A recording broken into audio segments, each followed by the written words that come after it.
அஸ்ஸலாமு அலைக்கும் வரஹ்மத்துல்லாஹி வபரகாத்துஹு. நம்ம கண் இமைகள் கூட நமக்காக சாட்சி சொல்லும். எப்படிங்கிறத பற்றி நம்ம தெரிஞ்சுக்கலாம். அல்லாஹு தாலா கிட்ட இல்லாத 2 பண்புகளை அல்லாஹு தாலா அவனுடைய அடியார்களுக்கு கொடுத்துருக்கிறான்.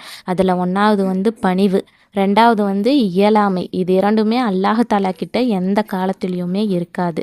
இந்த பண்புகளை அல்லாஹு தாலா அவனுடைய அடியார்களுக்கு கொடுத்து அதை வெளிப்படுத்தி பார்க்க ஆசைப்படுறான். அதனால தான் நமக்கு அழுகையை வர வைக்கிறதுக்காக துன்பங்களை கொடுத்து நம்மளை அழ வைக்கிறான். இதை பற்றி அல்லாஹ் தாலா குர்ஆனில் சொல்கிறான், வ அன்னஹு ஹுவ அழுஹக வ அபுகா.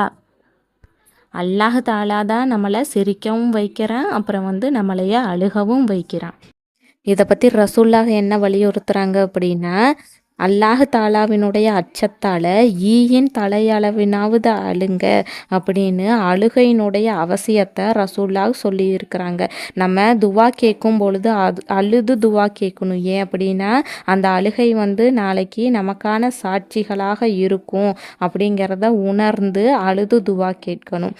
அழுக வரல அப்படின்னா அவனுடைய இதயம் பாவத்தால் இறுகி விட்டது அப்படின்னு தான் பொருள் அப்படின்னு ரசூலுல்லாஹ் சொல்லியிருக்கிறாங்க.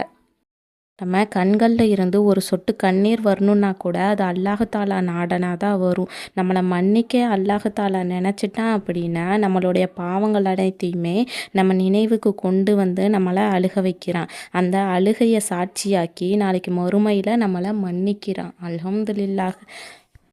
மறுமை நாளையில் அந்த அடியான் தனக்கு பரிந்துரை செஞ்சு சொர்க்கத்துக்கு கூட்டிகிட்டு போக யாருமே இல்லையே அப்படின்னு தடுமாறும்போது அல்லாஹ் தாலா கேட்குறான், உனக்கு யாராவது சிபாரிசு செஞ்சு சொர்க்கத்துக்கு கூட்டிகிட்டு போகிறவங்க இருக்கிறாங்களா?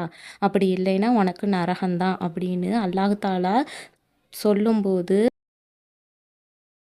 அப்போ நம்மளுடைய கண் இமைகள் நமக்காக சிபாரிசு செய்யுமாமா. எப்படின்னா, யா அல்லாஹ், நிச்சயமாக இந்த அடியான் உன்னுடைய அச்சத்தால் அழுது இருக்கிறான், அந்த கண்ணீர் மலையில் நான் நினைஞ்சிருக்கிறேன், அதனால் என்னுடைய சிபாரிசை ஏற்றுக்குவாயாக அப்படின்னு அந்த கண் இமைகள் சாட்சி சொல்லுமாமா. அதை அல்லாஹ் தாலா அந்த சிபாரிசை ஏற்றுக்கிட்டு அவனை காப்பாற்றுவான் அப்படின்னு ஹதீஸுகள் மூலம் நமக்கு தெரிய வருது. எனவே இந்த துஆக்கள் கேட்கும் பொழுது நம்ம செய்த பாவங்களை நினச்சி அழுது துவா கேட்டோம் அப்படின்னா அல்லாஹ் தாலா கருணையுள்ளவன் நம்மளுடைய துவாக்கள் அனைத்தையுமே கபூலாக்குவானாக. ஆமீன். அதனால் நம்ம முடிஞ்ச வரைக்கும் எப்போவுமே துவா கேட்கும் பொழுதும் ஒவ்வொரு துவாக்களிலேயுமே அழுது துவா கேட்டோம் அப்படின்னா நம்மளோட ஹலாலான துவாக்கள் அனைத்தையுமே கபூலாகும். ஆமீன். இந்த பதிவு உங்களுக்கு பயனுள்ளதாக இருக்கும்னு நம்புகிறேன். அல்ஹம்துலில்லாஹ்.